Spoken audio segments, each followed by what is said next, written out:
Okay, here we are. So, welcome everyone to the second installment of our series around planning better. So, how to plan better so that you don't get stressed out.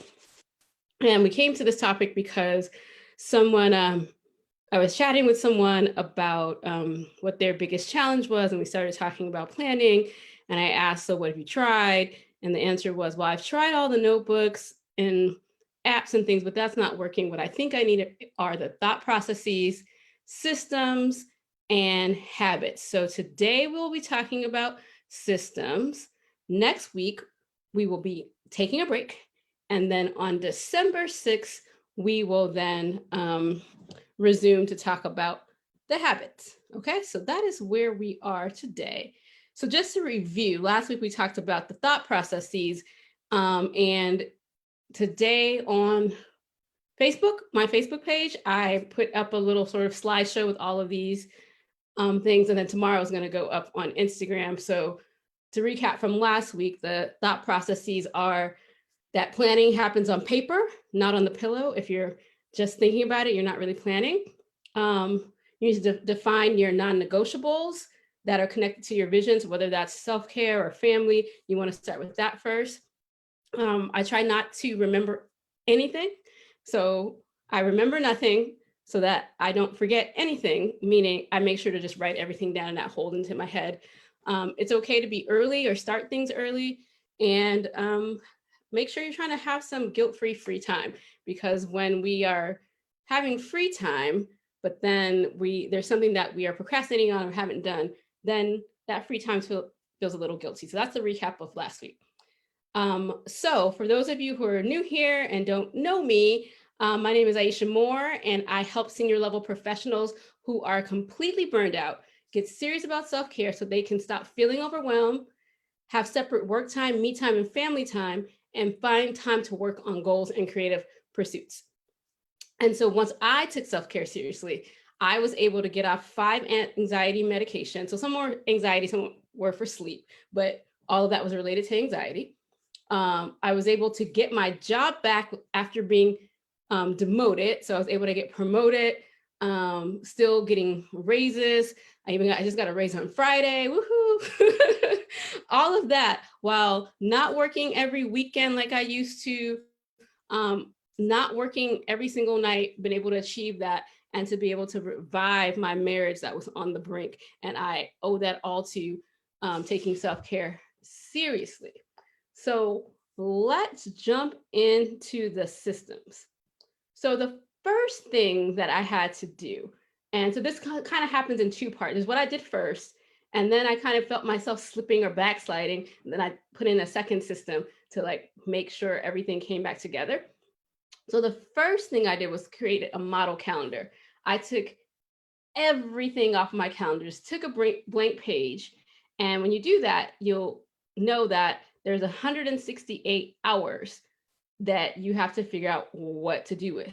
So the first thing I did was like, okay, sleep. I want to sleep 8 hours. So that's 64 hours just off the top that should dedicate to sleep. So then you have another 104. And at the beginning of this, I was kind of I had a morning routine and night routine. So let's say that took 2 to 3 hours, depending on how I was feeling. Some days I needed a lot of time to deal with my anxiety. Other times I was good, right? So then you've got that times 7 days. So let's say 3 hours times 7 days, and I can't do math in my head, but you see where I'm going with this. So we've got sleep, that's 64 hours. Then you've got, so let's say sleep is 68, so I can do the easy math, right?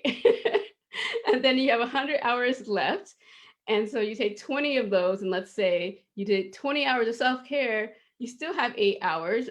You still have 80 hours, right? So then let's say you work 40 to 50 hours, right? Like let's say you work 40 hours, you still have 40 more hours for like the rest of life. So the time can be there. We just have to make sure we are kind of mapping it out. So what I did was I took a blank piece of paper, or like just printed out a blank calendar.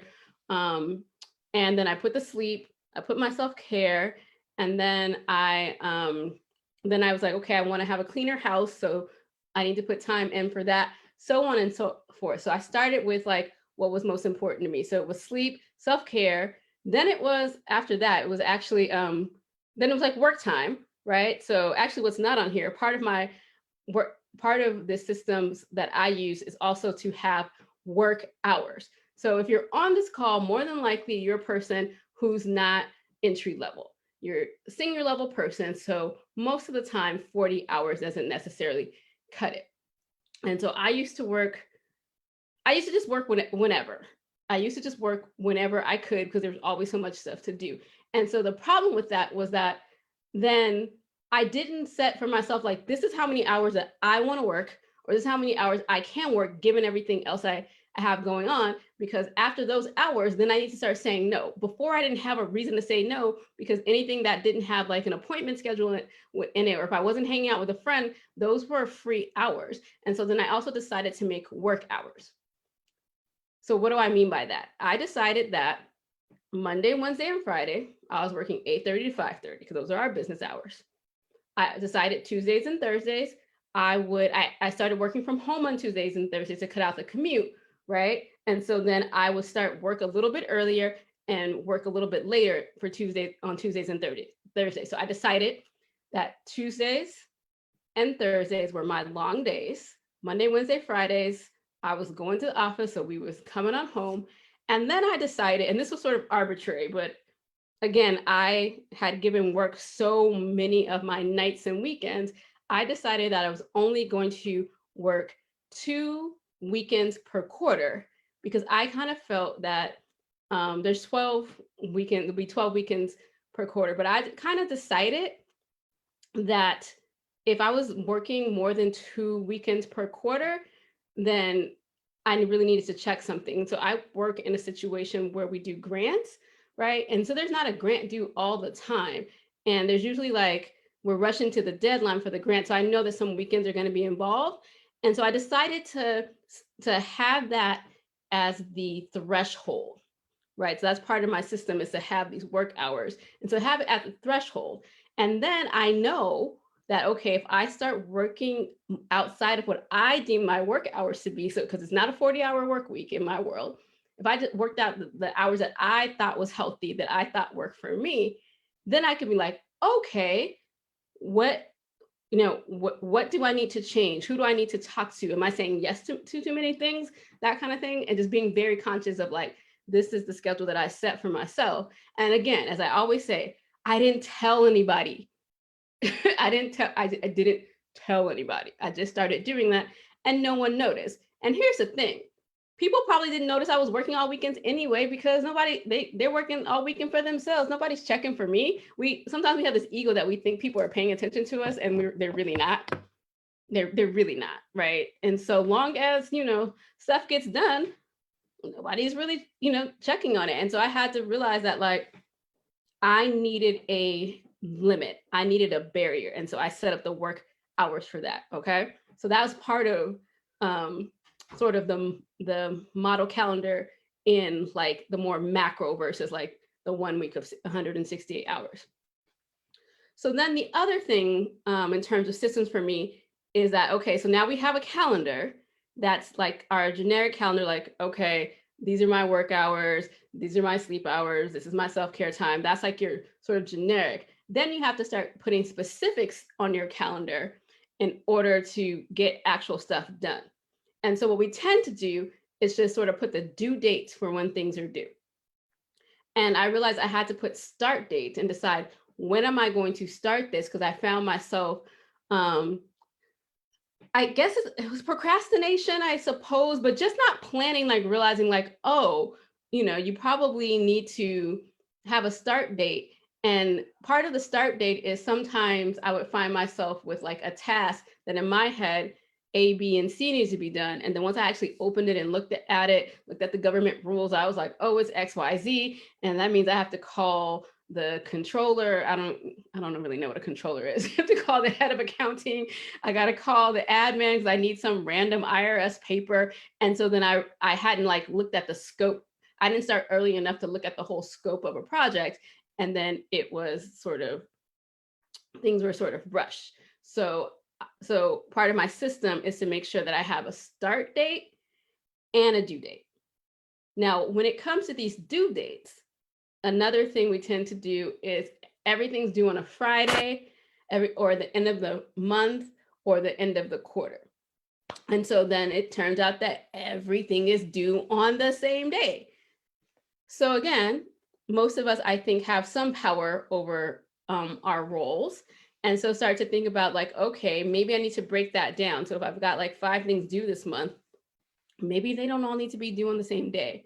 And you can space them out, even if they're technically due on the same day, because of some outside force internally, you can decide that it's due on a different day for you in order to make your life a way so you don't get so stressed out, so that you don't get overwhelmed. You need to really be thinking about spreading stuff out. So the end of the year, the end of the month, the end of the quarter are not the only dates out there. All right, let me see. Got to get my notes together. Okay.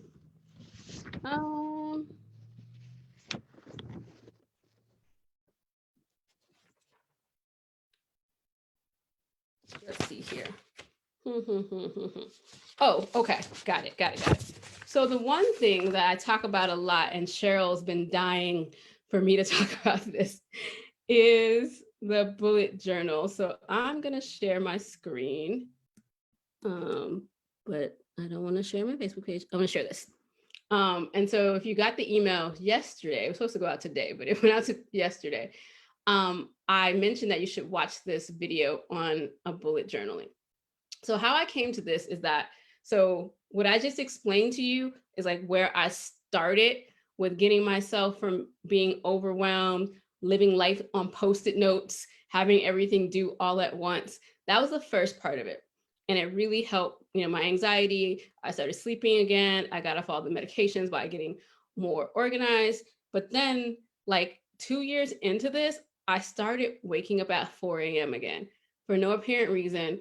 And I know that is a red flag for me. I was like, oh, no. We're not doing this again. We're not starting this 4 a.m. kind of thing. And so then one of those 4 a.m.s, I was scrolling on Facebook and I see this video about this thing called bullet journaling. So can you guys see my screen?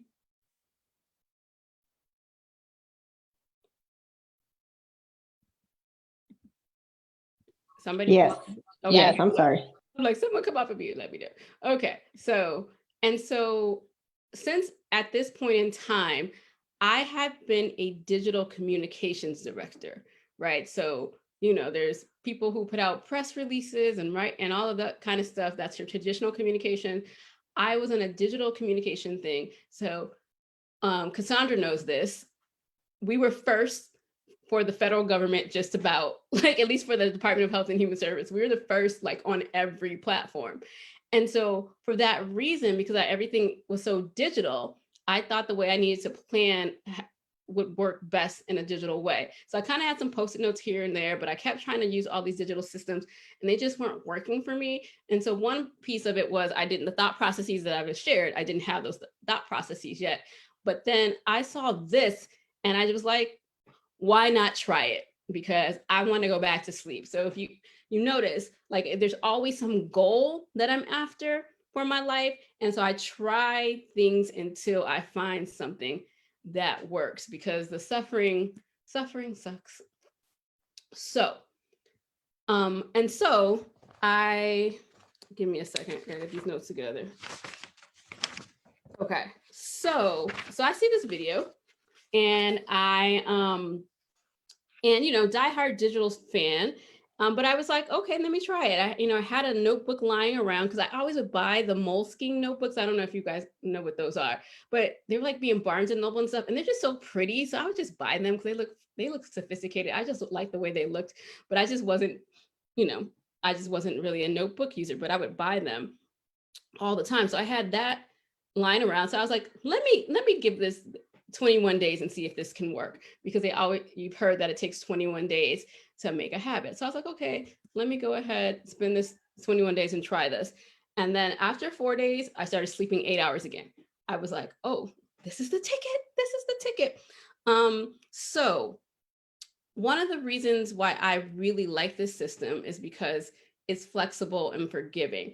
So when you buy a normal planner, it has like the dates in it, it has the boxes for you and everything. And so you have to follow their system. This allows you to get creative and sort of make your own system. So they have a base system that I recommend everybody start with. And then from there, you can customize it to how you want it. So here's the basics of it. You just need a blank notebook. Now there's like an official bullet journal notebook, but as this caught on the guy who started this, he, now he has like a notebook, he has a book, there's an app, but before he didn't have any of that, right? So when you go to this website, you see all this fancy stuff. This is all this stuff has been like an evolution. So he has what's called rapid logging. And so, oh, that's right. Let me see if I can make this bigger. Boom, boom. Okay, there. All right. Right. So normally when you're taking notes, where I don't know, the way he describes traditional is that like you have to write a lot. So the first one's like call Keith back and figure out where we should eat this weekend. And then the way rapid logging is, it's like 60% less content. They say, Keith, call Ree, Saturday dinner. So try to like take the notes a little bit shorter so you can, so you don't have to write as much. So you want to have these rapid logging. So you can see he's showing like what a normal person would write and then what he considers this rapid logging thing on the side. So that's the first piece of it. The second is he has certain types of bullets there. So in the bullet journal, like your tasks, notes, and events are all on the same page. You don't necessarily have to put them in different places, right? So that way, like everything's in the same place. So remember, I decided not to remember anything. My bullet journal, my journal is what remembers for me. So you put a little dot if it's a task, a dash if it's a note, and a zero, like a open, I don't know what you call that, open bullet if it's an event. So that way visually you can see the different things. So then here's the thing that was revolutionary for me, is because I used to just have, list of stuff, and then maybe I would cross out something that was done, but typically there's just like so much on the list. I just wasn't seeing things get crossed out. So when it comes to the task, because remember the task bullet is just the dot. So that's the task is incomplete, right? Then you make an X on it if it's complete. And then task is migrated into a collection, or task is scheduled into the future log, or the task is irrelevant, you cross it out. So now we explain the idea of migration. So with bullet journal, they have the idea that you'd be writing lots of notes all the time, but also sometimes you might have lists, right? You might have list of books you want to read, restaurants you want to go to, and they call those collections. And so you can put those in as well. And so sometimes they say the task might migrate to a collection. I don't really use collections, but I do migration. And what I do is, because again, I want to make sure I don't lose track of tasks. At the end of a day, I take and put the little arrow next to a task to know that I need to move it to tomorrow's to-do list, right? So that is what I do.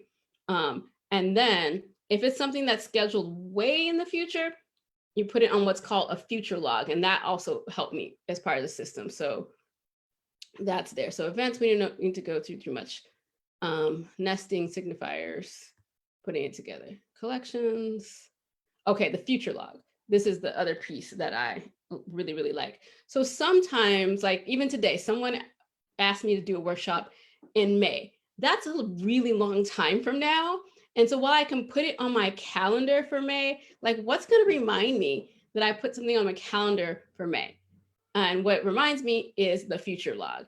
And so what you do is in the notebook is you put, so what is this? November, right? So if I was starting a November, my bullet journal in November, I would make a future log that is December, January, February, March, April, May, 6 months. And so there I can put things for way in the future on here. So that way I can see what I've committed to way in the future, because sometimes we commit to so much stuff way in the future and then we don't realize it. And what I like about this is that you're putting 3 months on one side of the page, 3 months on the other side of the page. And so when I start to see my future log, like when I start not having enough room to write in it, that to put any more bullets on here, that might mean I'm doing too much. I really, really like this for that stuff that you're agreeing to way in the future. And so now someone asked me to do something in May. Well, my future log isn't at May yet, but I can go, oh, okay, this is what I agreed to for way, way, way out. Yes or no? Are you busy May 5th? Oh no, but my future log knows, right? Like my future log knows. And so I keep that there. So typically, so I just find this one very helpful. So the kind of like the main tweak I make is that I migrate my task every day instead of migrating my task like once a month or once a week, because I will forget stuff. Stuff will fall through the cracks. And so I migrate tasks every day.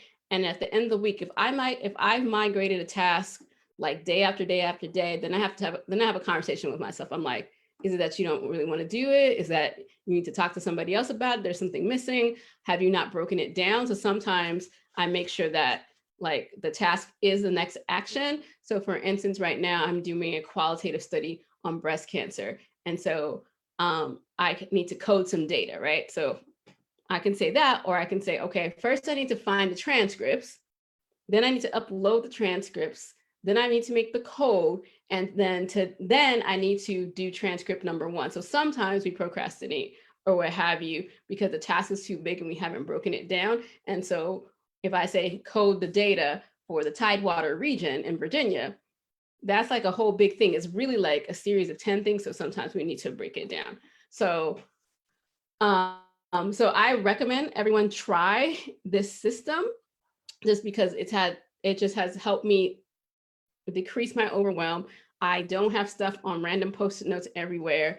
And then it's a really flexible system. So what I've described and what you see on the website is the basics of the bullet journal. And then if you go into Pinterest, or even when I tried to just Google bullet journal, bulletjournal.com is not even the first thing that comes up. It's all of the people who have made iterations. So I consider my bullet journal no frills because I just need it for that reason. But there's definitely people who take it like totally to the next level. So that is a system. So the next system that I have is Google Calendar. And so a lot of us use Outlook and things of that nature. So I make sure all my appointments are on there, easy peasy. But the one thing I wanted to mention about Google Calendar is that when someone sends you an email, there's actually a function where you can turn an email into an event. And I really like doing that because then I put it on my bullet journal as something I need to do, but I also can say, like, I can schedule it for when I need to do it. So someone's like, review this document for me. And then I say, no, before I say yes, I actually go to my calendar and figure out what day I'm going to do it. And if they haven't given me a date, if they've given me a date, I can see if I actually have time before that date and then say yes or no. And if they haven't given me a date, then I can go back and say, okay, I'm going to do it on Thursday between 3 and 5, because I don't need anybody emailing me asking where is it. You don't ask me because I told you it's Thursday 3 to 5, right? So that's another way that I use Google Calendar. And lastly, so I've been sharing with you guys what I do, but I think it's more about figuring out what's going to work for you. So when you're trying to like buy things, a lot of times there'll be a comparison chart. So for instance, I have an Apple Watch, right? And so there's Apple Watch, there's Fitbit, I think there's a Google Watch, there's all these things. And so you're like, well, how do I decide on these things? Typically we look at reviews, or sometimes there'll be a comparison chart that's like, here are all the features and here's what each one does. So instead of like, when you're trying to pick the right organizational system for yourself, instead of having sort of features, have what you want it to do for you, right? So for me, I wanted to stop forgetting things. I wanted to be less overwhelmed. I needed it to be flexible. And so those are just 3 things for me. And so I encourage you, as you try to figure out, so what system's going to work for me, think about like what your goals are around organization and procrastination and things of that nature, and just make sure that the system at least does 80% of those things that you're hoping it would do. So I'm going to recap and then take some questions. And so when it comes to the system, remember, create a model calendar. There's 168 hours. Account for them all. Because when you start doing it, you'll realize there's like 20 hours that you haven't accounted for. So I can tell you most of the time the 20 hours is in your phone. You've been on your phone, and that's why you can't account for those 20 hours. Also remember that start dates are just as important as due dates. At the end of the year, month, quarter are not the only times things can be due. And then get yourself a system that works, right? And so for me, personally, I recommend the bullet journal system, right? And so remember, the bullet journal system, not necessarily the bullet journal notebook. You can use any old notebook that you want, but people get fancy, but you can use any notebook that you want. And then, making sure that you put actual things on the calendar. And one feature in Google Calendar is to make an email into an event.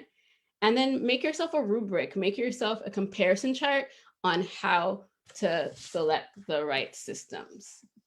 All right, questions, comments, epiphanies, breakthroughs, either by chat or you can just come off of mute. I'm just sitting over here laughing. Wow, you've just taken everything that I do in my head and put it on some paper. I think I guess my epiphany right now is a lot of the stuff that not so much as the bullet journal. Well, I do shorthand because I've never did long notes on any level, but that part. But I'm just thinking most of the stuff that I do when I'm in school and I have things done, but I don't just do it in my regular life. It's like, okay, and why don't I do that? I don't have a good answer, but that's my question to myself. Why don't I do that?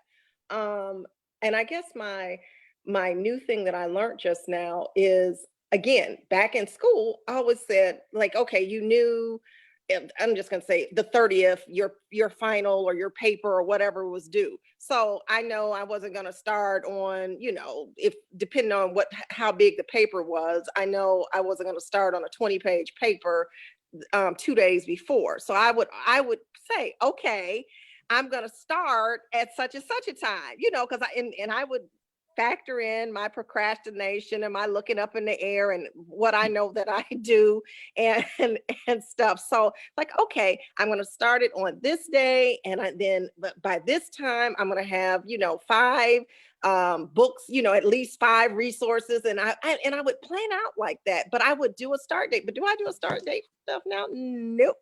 So that was a great reminder. And again, you just kind of, you just organized what I do in my mind. So thank you. That's all I could say. I don't have a question right now.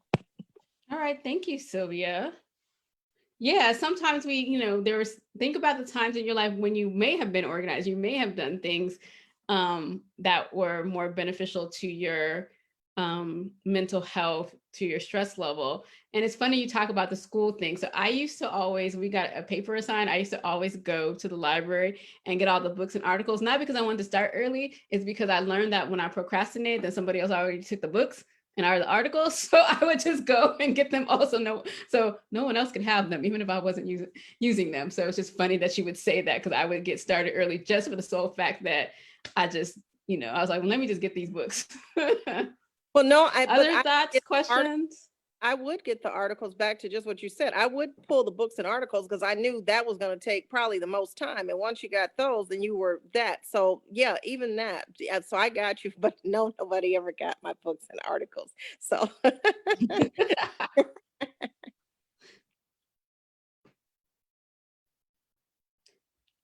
And I just thought of one other thing. So because I'm putting everything in the notebook, whenever I sit down to start doing like my day, I have it open and I never close it. It's just on my desk the whole day.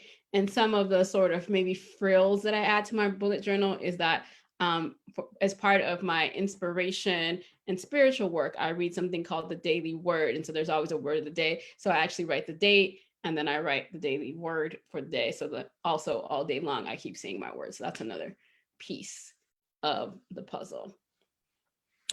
Well, I guess All right. and would So be we're like, about to sit. oh, I'm sorry. I guess just the only one thing, if I wanted to say anything, my question would be, I guess because I did so much school and was so organized, and I really don't like being organized. You have any tips on how to, it's not that I can't do it, it's just, I am just so resistant to doing and writing it down now. Do you have any tips or any advice on something like that? Just to, Mm-hmm.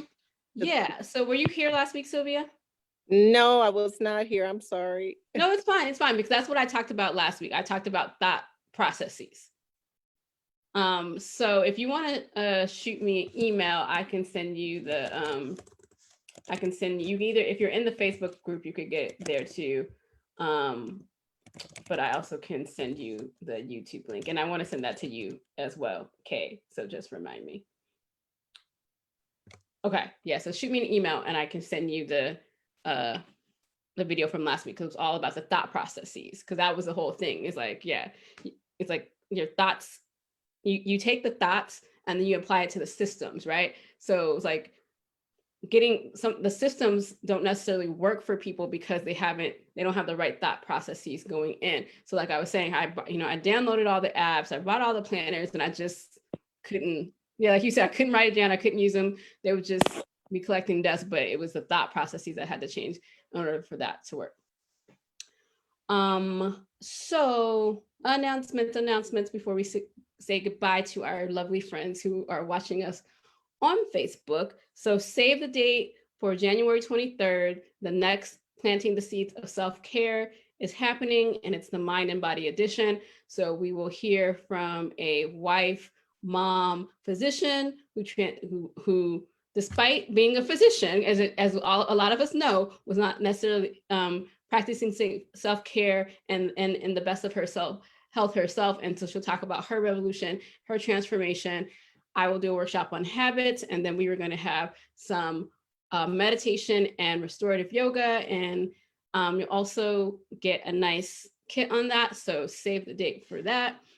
Ticket information should be coming out soon. And then I'm also looking to speak with 3 people this week. So I have, I have been at this for a while, and I know that with COVID and just different things, I know people have changed a lot. And so I want to just talk with 3 people this week, and I just want to interview you about like what your struggles are, what you've tried before, and things of that nature, because I just want to get to know folks better and understand my audience a little bit better. And so that is something I'm looking to do this week. So if you got the email today, there's a link to my scheduler where you could schedule that. And so, yeah, I just really want to, talk to folks more about like my journey, what I've done, how that can help you, like how you see that, how that can help you, what you're struggling with. Because I'm just trying to get a better sense of like the people that I serve. So that would be awesome if folks could sign up for that. In fact, let me just get that link really quickly. And so, yeah, I'm going to end our live on Facebook. So thank you, Facebook folks. If you need a self-care planning tool, please drop by seriousaboutselfcare.com, where you can get my 10-step guide to self-care planning. And if you're not on the email list, go to selfcarebyAisha.com and sign up. And we will see you folks on Facebook next week. Can I ask actually, not next week. We won't see you next week. November 29th, we're not meeting. We'll be back on December 6th to talk about habits.